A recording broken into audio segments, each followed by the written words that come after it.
Hey guys, so this is going to be a video on electrolytes, water, that sort of thing, and hydration, because I feel no one talks about this, and I'm surprised doctors don't mention it either. So if you're in the UK, you'll know that we had a heat wave, and obviously the heat wave is now gone, but it is, I mean, it's summer, so it is fairly warm, but we're not at the high stage, at the high temperatures that we were for 2 days.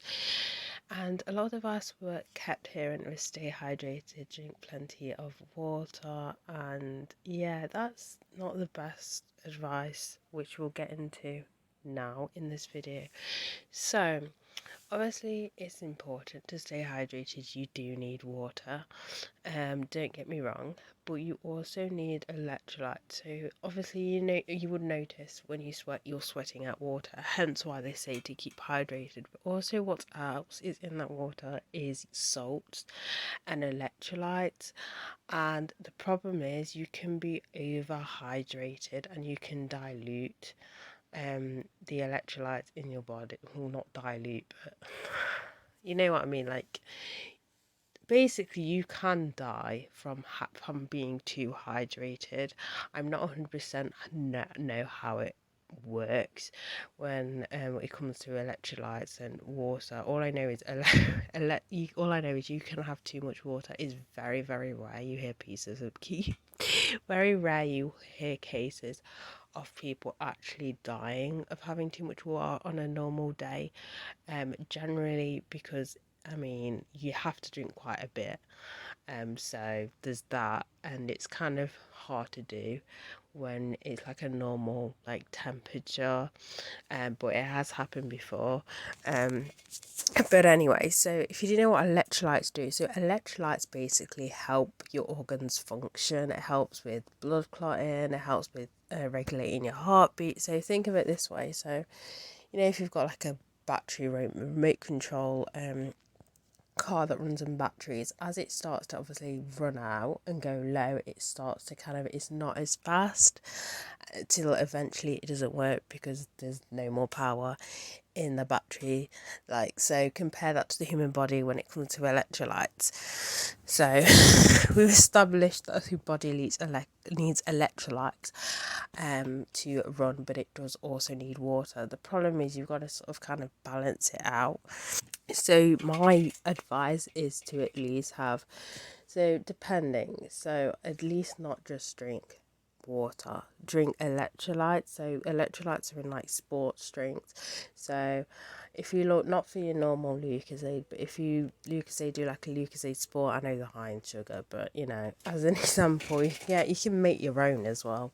Don't ask me how, because I don't know how you go about that. There's what sits online, but basically sports specific drinks will have those electrolytes in them, because people who go to the gym or do running or do that kind of sport sweat a lot, and they need electrolytes because they need that energy. But also if it's really hot and you're sweating out, you kind of need to replace the electrolytes. Another advice though, if you do find yourself really thirsty like all the time, you need to stay cool or get out the sun. Like, get out the sun.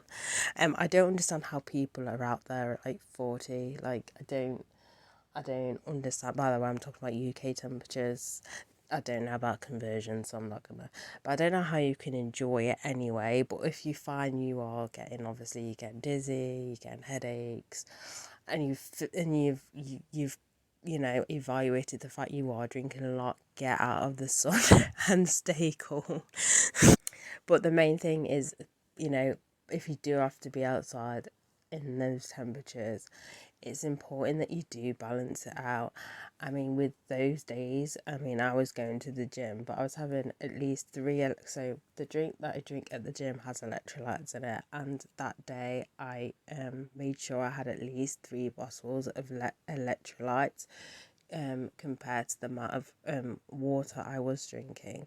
So it's important to drink more electrolytes than water, if that makes any sense. But don't get me wrong, if it's like a normal day, you don't necessarily need to. But if it's like boiling hot and you're sweating a lot, you do need the electrolytes more so.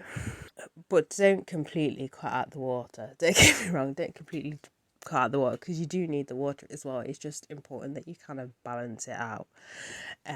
Otherwise, so for example, I'll give you an example. So I know somebody who was going through what do you call it again?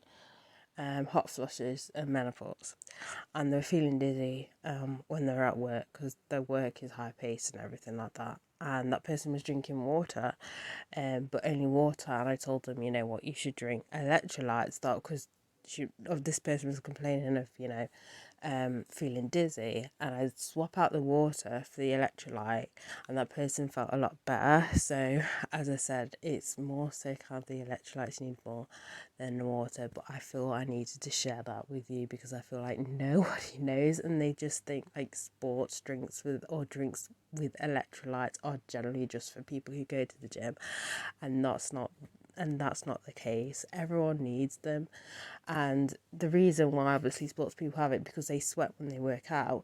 But if it's high temperatures and you're sweating, it's kind of, you do kind of need it as well.